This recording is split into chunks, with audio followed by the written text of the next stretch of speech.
خود بھی کوشش کرنی چاہیے، بڑوں کو بھی کرنی چاہیے، جو لوگ بچ گئے ان چکروں سے ان کو بھی کرنی چاہیے اپنی اولاد کے حوالے سے. وہ ہر وقت دل سے اللہ کی پناہ طلب کرتے ہیں. اعوذ باللہ من الشیطان الرجیم. آخر کیوں ہے؟ جو پورا پیکج ہے نا، اگر آپ نے وہ سمجھنا ہے تو وہ پوری شریعت ہے. اصل میں شریعت ایک کلا ہے جو آپ کو شیطان کی وارداتوں سے حفاظت دینے کے لیے اللہ نے آپ کو دیا ہے. وگرنہ یہ شریعت کی تکلیف اللہ تعالیٰ نے تسکین کے لیے نہیں دی ہے. یہ جو جنگ ہے نا ہماری شیطان کے، جو 7 مقامات پر قرآن نے بیان کیا کہ شیطان تمہارا دشمن ہے، تم نہیں بھی دشمنی کرو اس نے تو اٹیک کرنا ہے. تو اس کے تحفظ کا جو پروگرام ہے نا، اس کا نام شریعت ہے. نماز پڑھنے کا اللہ نے کیوں کہا ہے؟ کوئی اللہ کو تو ضرورت نہیں تھی ہماری نمازوں کی. روزہ رکھنے کا کیوں کہا ہے؟ کوئی اللہ کو تو ضرورت نہیں تھی ہمارے روزوں کی، قربانیوں کی. یہ اس کے مقابلے میں ہماری حفاظت کے طور طریقے ہیں جو اللہ نے ہمیں دیے. جہاں اس عمل میں جہاں کمی آئے گی تو وہیں سے شیطان کو حملہ کرنے کا موقع مل جائے گا. شیطان فوری حملہ نہیں کر سکتا جب تک کہ آپ نے وہ سوراخ اسے نہ دیا ہو. پہلی غلطی ہم کرتے ہیں، پہلا قدم ہم اٹھاتے، پھر شیطان کو موقع ملتا ہے. جو رحمان کی یاد سے غافل ہوتا ہے اس پر ہم شیطان کو چھوڑ دیتے ہیں، وہ اس کا دوست بن جاتے ہیں.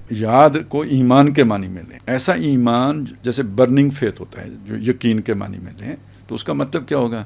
کھڑے بیٹھے لیٹے اللہ کو یاد رکھنا. یہ یاد رکھنا یاد کرنا نہیں ہے، یاد رکھنا ہے. جیسے گھر والے یاد رہتے ہیں. اب گھر والوں کا ذکر تو نہیں کیا جاتا، گھر والے مطلب ان کی یاد خود بخود آ جاتی ہے. اس طرح اللہ کھڑے بیٹھے لیٹے یاد رہے. اس طرح اللہ اگر آپ کے قلب و ذہن پر چھایا رہے تو شیطان کو موقع نہیں ملے گا. نہیں چھایا رہے گا تو بس شیطان کو تھوتھری لگانے کا موقع مل جائے گا. وہ اپنی زہر انجیکٹ کرنا شروع کر دے گا. وَهُمْ يَحْسَبُونَ أَنَّهُمْ مُهْتَدُونَ. بندہ سمجھ رہا ہوتا ہے میں تو ہدایت پہ چل رہا ہوں. یہ سارا قرآن ہے.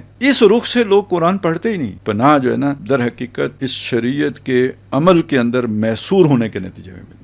ذہن خالی ہونے کا مطلب ہے شیطان کی ہماجگاہ بنتا ہے.